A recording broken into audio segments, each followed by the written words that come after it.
how do you match if you have an older year of graduation? So we had an applicant with 19 years old graduation, 2001.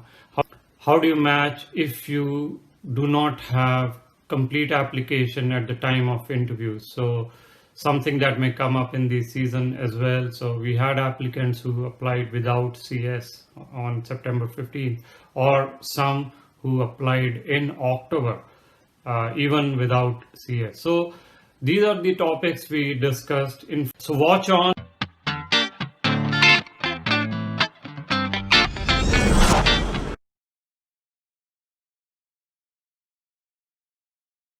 Now let's switch gears for a minute and talk about folks who may be applying for the first time. So that is Deanna and Shrey. So let's get that experience on how they did it and what worked for them. And then Shrey, of course, we can also talk about what happens if you have to apply either late or, let's say you don't have CS, which may happen this year. But let's start first with Deanna. Diana, what was your experience in terms of a first-time applicant? What do you think worked? Hello, everyone. Again, well, as a first applicant, there were a lot of things that I didn't know. And maybe some of you know, I had an incomplete application as well. I did take my Step 2 CS only in December, so I was very unaware of everything that was going around, and I found the Sarthi team, and I got a lot of help and feedback as to understand what my chances are and to be realistic, but at the same time not lose hope, which I think is very important, because sometimes we apply and then we're like, whatever, I just spend all the money and I don't care anymore. But it is important to keep on believing that you can do it even though all the odds are against you. And even though I knew my chances to get an interview were lower just because my application was incomplete and I didn't even have USCE at the moment, and being aware of that, when I got my 3 interviews, I was very happy, and I realized that this is my only chance. So preparing for the interviews was the most important thing. And I feel like a lot of people get into the despair of, I need more interviews, and they forget to focus on the interviews they have. So for me, it was, okay, I only have 3 interviews, but it's still a chance. If they invited me, as everybody in the Sarthi team was saying, if they invited you, then it means they're interested. It means that to them, you are a good candidate. So with that in mind, I focused on my interview preparation, and I feel like the mock interviews to me were the most important part of it besides the lessons, because it's not enough to just sit in front of a mirror and practice questions. It's not enough to tell yourself the same thing until you convince yourself that what you're saying is true. You need an actual person that has gone through all this process, a person that knows what people are expecting of you, to give you feedback and to tell you, you did this right and you did this wrong. You need to work on that part, and you need to focus on other things. So I did hear a lot of people saying that I practice with friends. Well, your friends are not doctors that went through the process. You need someone who went through the process and understands how it works. Then at the same time, I feel like it's very important before you go to the interview to have a balance between confidence and modesty, because it was very interesting to me. I'm coming from a country where doctors used to be very rude to us, so I was very used to being, in a way, showing confidence, but at the same time reacting to criticism. But here I went to my first interview, and they started trying to flatter me in a way to see how I react to good opinions. So, because sometimes when people say something good about you, all of a sudden you become overly confident, and it is important to be able to take good feedback and say thank you for taking the time to look at my application. Thank you for doing your part and noticing me, or something like that. Then another point is to be personable. I think this is very important in an interview, because I feel like a lot of us, as everybody said until now, we need to practice the interviews, because I have never had an interview in my life. I only had exams.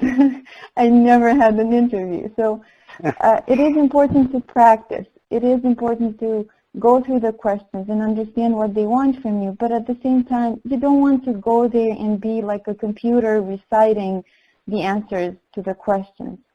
So I feel like it is important to pay attention to the feedback you receive from the people that are interviewing you, and to know when to stop and to know when to continue. And then another very important point that I felt helped me a lot was the interaction with the residents.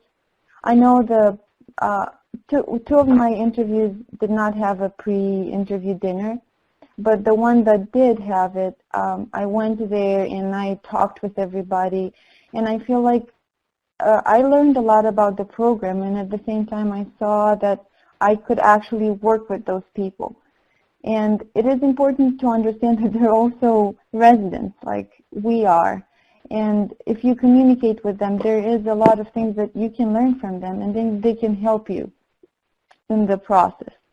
And I think those were my main points that I focused on, and I'm very thankful for the Sarthi team, because as I said, I had no idea what's waiting for me, but thanks to them, I went to my interviews confident that I know what's in front of me, and even though if I would get a question or two that I've never heard of, I knew what the right attitude was to tackle them. So good luck, everyone. Thank you. Thanks. Okay, now let's go to Shrey. First-time applicant, recent graduate. I think you didn't have your CS when you applied, right? Shrey? Yeah, right. Yeah, right, Pawan. So I was actually what was just received my. So the very first thing that I told to myself is that you have to believe in yourself when you're diving into this journey. So within a 7 to 8 months, I have to do like 3 electives and gave 2 examinations, and as well as I gave 1 poster presentation. Initially, it felt to me that it is not possible because I don't have much time, but I told to myself that you have to believe in yourself and you have to be determined in this journey. Also, I don't have any seniors to help me out, so that way I took to Pawan for their help, and they did a tremendous job in going through these journeys, and he helped me navigating what to do in this situation, what not to do. That worked for me really well, and I received later in a double-digit score. So all thanks to you.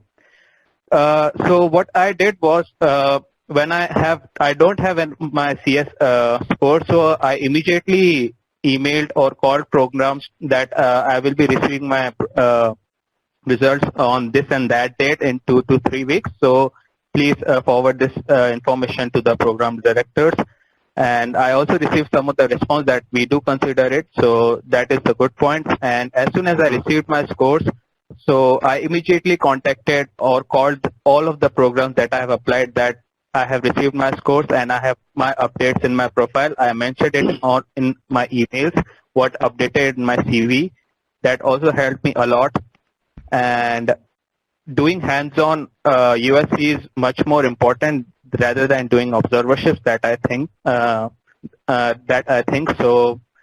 Pawan told me that go for that shot. So I did all of my hands-on electives.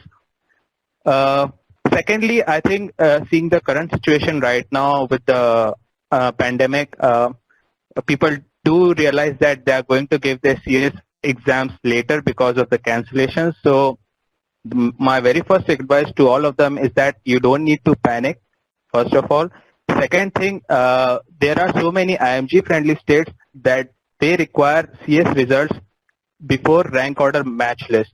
So that would be like end of the Feb. So even if you don't have the CS results, don't get panic during the interviews and don't mention on these things, because you will get it and then mention them later about this thing. Third, I would say like just keep him regular. I also maintain a regular contact during my interview season, that I keep updating my programs about my profile, about my sports, what I am doing right now, what are my publications and research are. So that really helped me a lot during this process.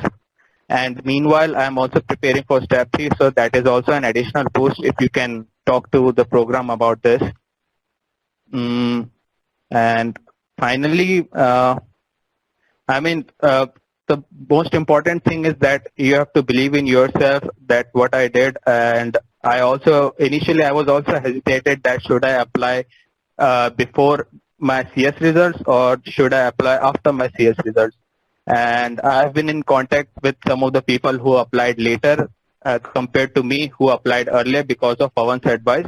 That really helped me a lot, because people with better profile than me, after getting CS results, they get less number of interviews than that I got.